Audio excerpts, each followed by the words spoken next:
नमस्कार, आप देख रहे हैं कंज्यूमर इज किंग और मैं हूं आपके साथ कविता थपलियाल। और बहुत ख़ास मुद्दे पर आज हम बात करने वाले हैं।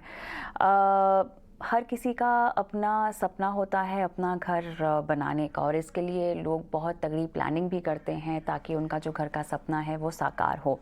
लेकिन इसके बावजूद भी हम देखते हैं कि कई सारे सपने लोगों के ऐसे होते हैं जो रह जाते हैं या एकाएक पूरे भी हो जाते हैं।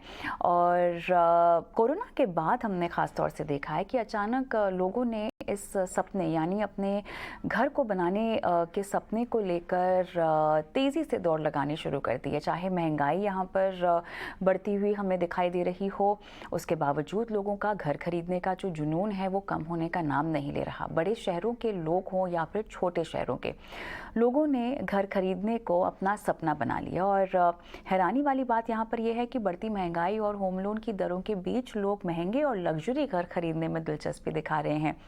तो इस साल जनवरी मार्च तिमाही में लग्जरी रेजिडेंशियल प्रॉपर्टीज़ की बिक्री जो है वो 2.5 गुना होकर 4000 यूनिट रही है।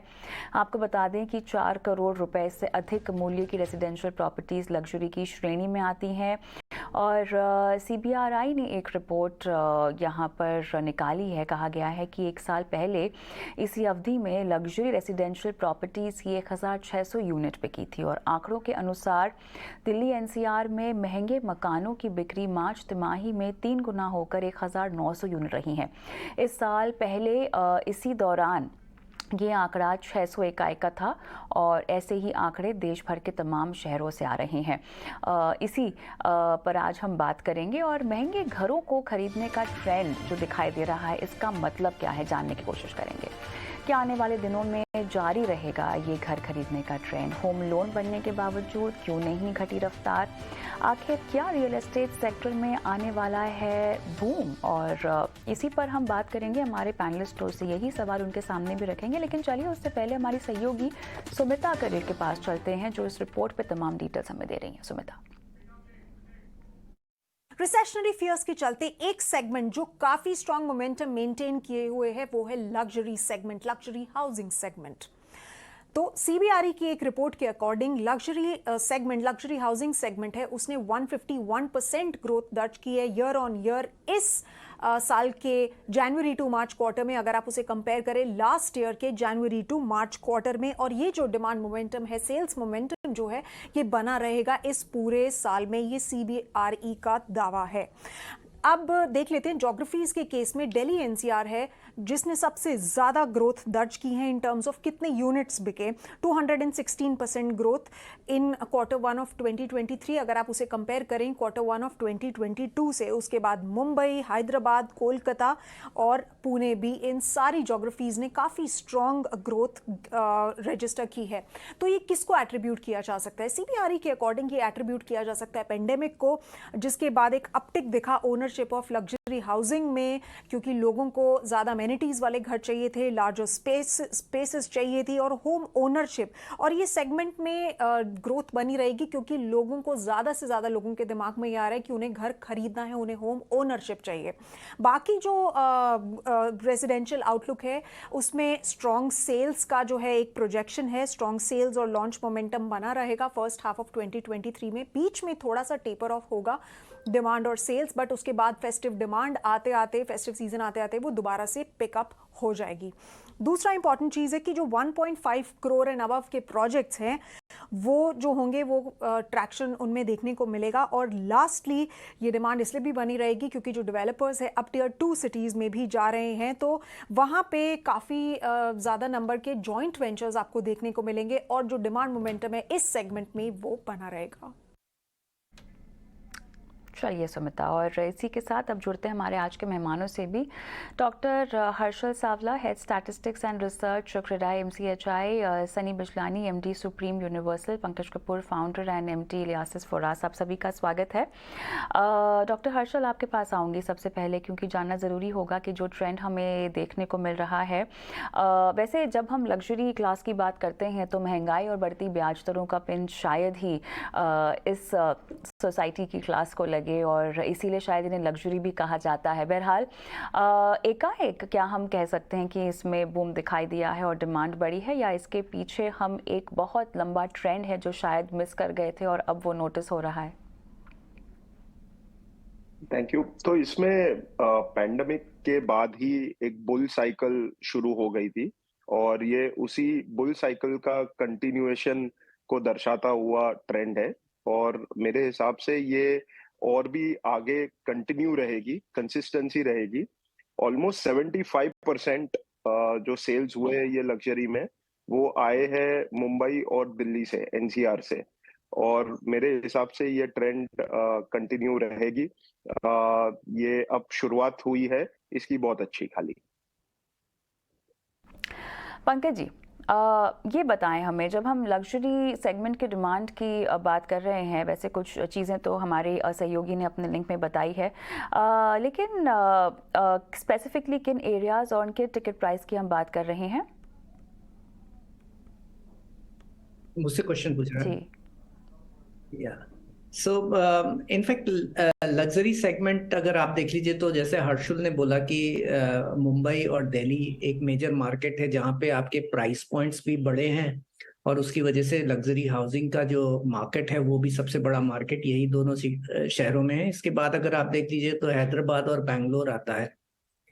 तो ये 3 या 4 मार्केट है, बट क्वांटम के पॉइंट ऑफ व्यू से मुंबई और एनसीआर में सबसे ज्यादा इस तरीके के मार्केट में और अगर आप एनसीआर की बात कर लीजिए तो उसके अंदर आपको गुड़गांव और मेन दिल्ली के अंदर आपको इस तरीके के मार्केट की डिमांड दिखती है। और सबसे ज्यादा जो मुंबई के अंदर देख लीजिए तो आपकी आइलैंड सिटी का रीजन है जिसमें सेंट्रल मुंबई का रीजन है और वेस्टर्न सबर्ब्स के जो पॉश लोकेलिटीज हैं, बांद्रा खार, सांता क्रूज, वहाँ पे आपको जो है हायर रेंट प्रॉपर्टीज जो 4 करोड़ के ऊपर है वहाँ पे आपको दिखाई देते हैं।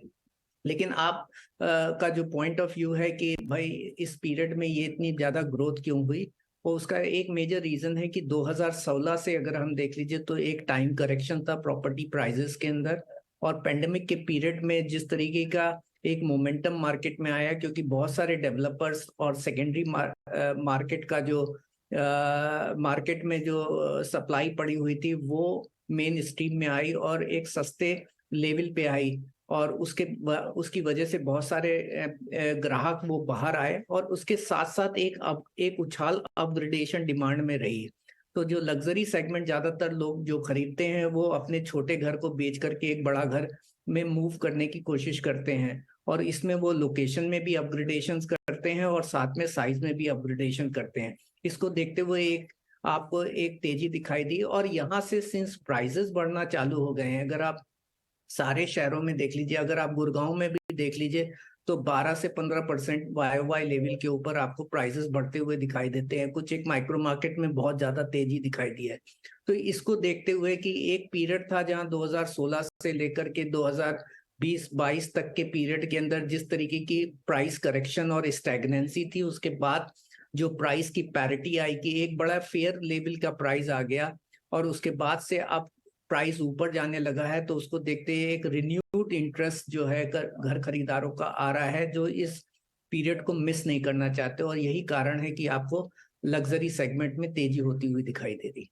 बिल्कुल, लेकिन अभी भी जो पॉकेट्स हैं वो मुख्य तौर पे दिल्ली, एनसीआर और मुंबई के ही हैं, जबकि सनी हम ऐसी बहुत सारी रिपोर्ट्स पढ़ते हैं जहां पर ये समझ में आता है कि अब जो देश के अमीर हैं वो छोटे मझोले शहरों में भी पाए जाते हैं, लेकिन फिर भी इसके बावजूद वहां पर लग्जरी को लेकर इतना बूम नहीं दिखाई दे रहा है। क्या मैं सही हूँ, या इसमें आप अपने को इनपुट्स देना चाहेंगे कि ज़मीनी हकीकत थोड़ी सी अलग है जो पंकज ने भी बताई और हर्षल ने बताई?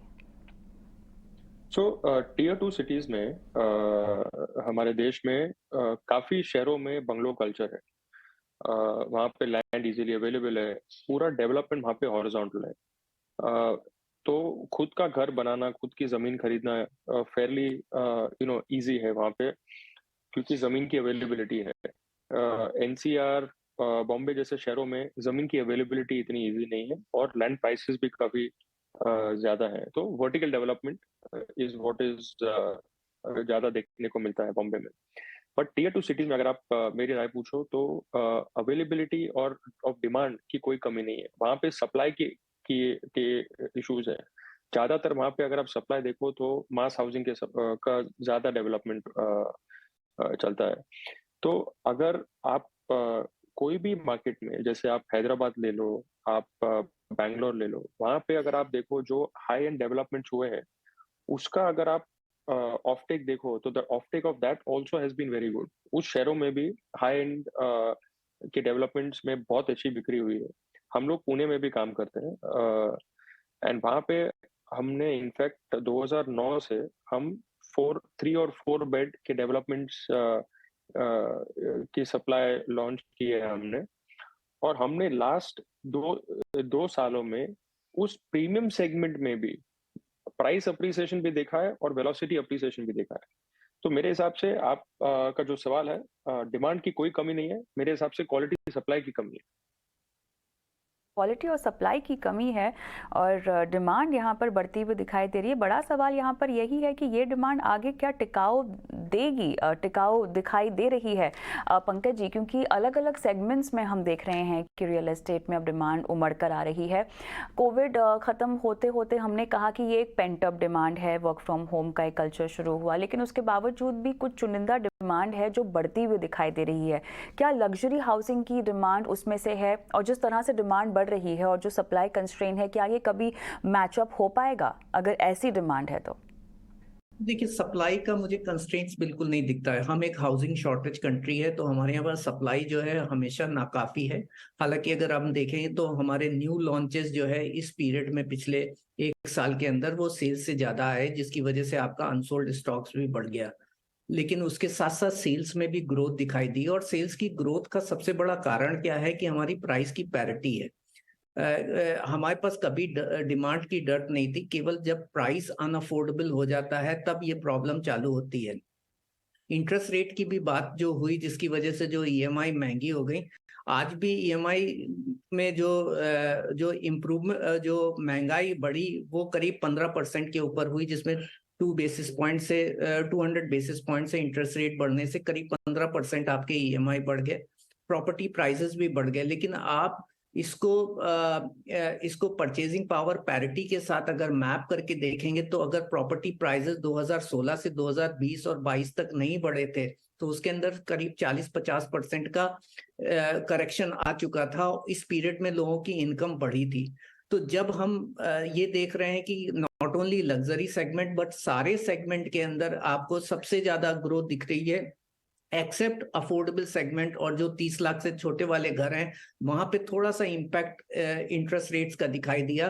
बाकी सब्जेक्ट पे इंटरेस्ट रेट का इतना फर्क नहीं दिखाई दिया, क्योंकि आज भी हमारा इंटरेस्ट रेट सब 9% है और वो लोगों को इतना ज्यादा इम्पैक्ट नहीं दिखाई दे रहा है। तो और जो प्राइस की बढ़ोतरी भी होती हुई दिखाई दे रही है वो भी एक मॉडरेट इंक्रीज है। ऐसी नहीं है जो 2005 से 2010 के पीरियड में तो होती थी कि 30% साल के ऊपर प्राइस बढ़ गया, बिल्डर इन्वेंट्री होल्ड करते थे और वो ग्राहक को बेचना नहीं चाहते थे और उनकी इन्वेंट्री की वैल्यू बढ़ती जा रही थी। अब रेरा के अंदर वो बाध्य है कि एक प्रोजेक्ट को उन्हें कंप्लीट करना पड़ता है, जो प्राइवेट इक्विटी और दूसरी कैपिटल है वो इतनी इजीली अवेलेबल नहीं है, तो कस्टमर एडवांसेस पे उनका ध्यान ज्यादा रहता है। इसको देखते जो मार्केट है वो एक prudent and the discipline manner में बढ़ रहा है। तो मुझे नहीं लगता कि इतना ज्यादा इम्पैक्ट आने वाला है और कि हम महंगाई की दरों को और जिस तरीके के इंटरेस्ट रेट्स को देख करके ये सोचे कि consumer all of a sudden भाग जाएगा, मुझे नहीं लगता। और अगर थोड़ा इम्पैक्ट एंड यूजर मार्केट पे आया है तो उसकी भरपाई एक इन्वेस्टर मार्केट भी पूरा कर रहा है, क्योंकि प्राइस जब बढ़ने लगता है तो थोड़ा बहुत इन्वेस्टर पार्टिसिपेशन बढ़ जाता है। तो एनआरआई और इन्वेस्टर मार्केट भी फिर से एक्टिव हो गया है और जिसकी वजह से हमको ये कंटिन्यूअस ग्रोथ होती हुई दिखाई देती है। तो मुझे नहीं लग रहा है कि हम एक उस थ्रेशोल्ड पे पहुंच गए हैं जहां पे हम ये देखें कि जो डिमांड है वो टेपर आउट होने लगी। हर्षल, इसी को आगे बढ़ाते हुए मेरे ख्याल से दो और मार्केट्स जो कि रिपोर्ट में मेंशन हुए हैं, हैदराबाद और कोलकाता, पुणे भी इसमें से एक है। अब ये कुछ नई जगहों में से है जहां पर हम देख रहे हैं कि लग्जरी सेगमेंट में अब मांग आती हुई दिखाई दे रही है। ये हमें बताएं कि in terms of developer supply in markets में कितनी अलग है उन मार्केट्स से जो कि हम ऑलरेडी इन डिमांड देखते आए हैं। दो तीन इंटरेस्टिंग चीजें मैं कहना चाहूंगा। हैदराबाद और पुणे में आईटी का बहुत ही ग्रोथ हो रहा है, और आईटी ग्रोथ के वजह से जो जॉब्स की ग्रोथ हुई है उसी को दर्शाता हुआ करस्पॉन्डिंग लग्जरी ग्रोथ हो रहा है। अगर आप साइजेस ऑफ अपार्टमेंट्स देखेंगे एवरेज हैदराबाद और पुणे में, तो उनमें भी ग्रोथ हुई है, और वो कस्टमर का एक प्रेफरेंस दर्शाता हुआ है ऑन अ कंसिस्टेंट बेसिस।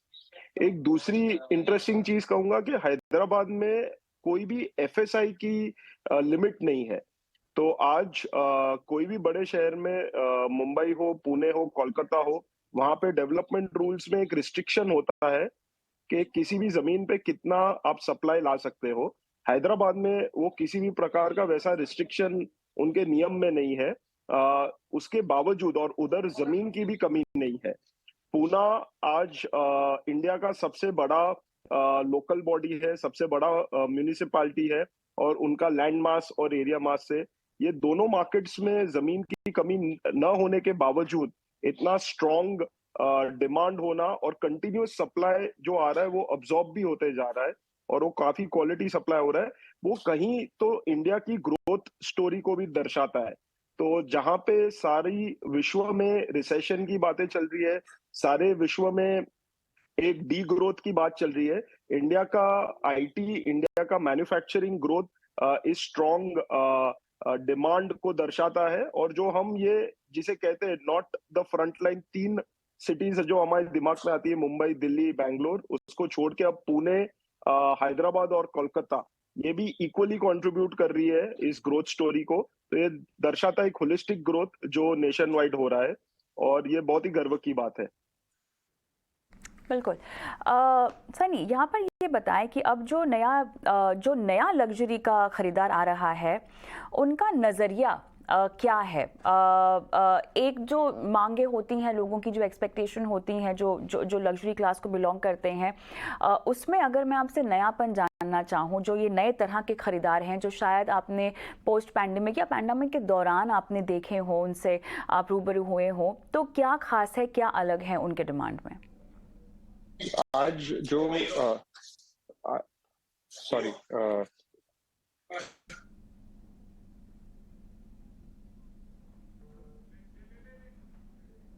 चलिए, पंकज, अगर आप जवाब दे सकें इस सवाल का।